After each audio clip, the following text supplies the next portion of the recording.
No capítulo 10 de O Evangelho segundo o Espiritismo, no item 5, reconciliar-se com os adversários. Diz assim: reconcilia-te sem demora com o teu adversário, enquanto estás a caminho com ele, para que não suceda que ele te entregue ao juiz e que o juiz te entregue ao seu ministro e sejas mandado para a cadeia. Em verdade te digo que não sairás de lá, enquanto não pagares o último ceitil. Está em Mateus, no capítulo 5, no versículo 25 a 26. Nessa passagem, nos incita o perdão das ofensas.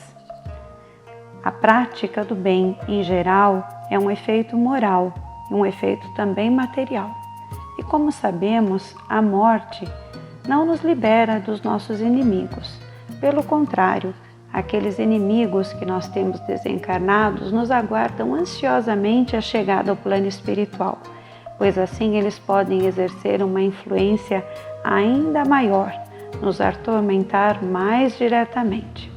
E é necessário ver neste fato a causa da maioria dos casos de obsessão, de sobretudo daqueles que apresentam certa gravidade, como a subjugação e a possessão. O obsedado e o possesso são, pois, quase sempre vítimas de uma vingança anterior e que provavelmente deram motivo por sua própria conduta. Mas Deus é soberanamente bom. Deus permite que essa situação atual aconteça para punir do mal que fizeram, ou se não fizeram por haverem faltado com a indulgência e a caridade, deixando de perdoar. Importa, pois, com vistas à tranquilidade futura, reparar o mais cedo possível os males que se tenham praticado em relação ao próximo, perdoar os inimigos, para assim se extinguir, antes da morte, todos os motivos de desavença, toda profunda animosidade.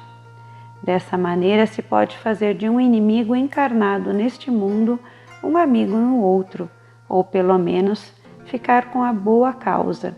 E Deus não deixa ao sabor da vingança aquele que soube perdoar. Há aqui o grande ensinamento.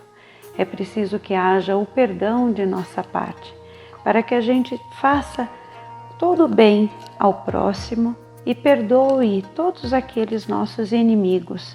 É importante fazermos isso enquanto ainda estamos encarnados, porque não acontece daquele ditado que se diz: morto cão, acaba a raiva.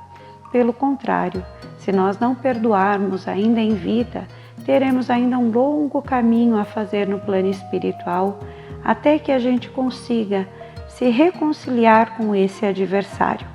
E não sairemos de lá, diz ainda, enquanto não pagareis o último ceitil, ou seja, até que a justiça não seja completamente satisfeita. Então que tenhamos sempre o discernimento para vibrar por aqueles que não nos querem bem, ou até mesmo por aqueles que nós temos em conta de inimigos.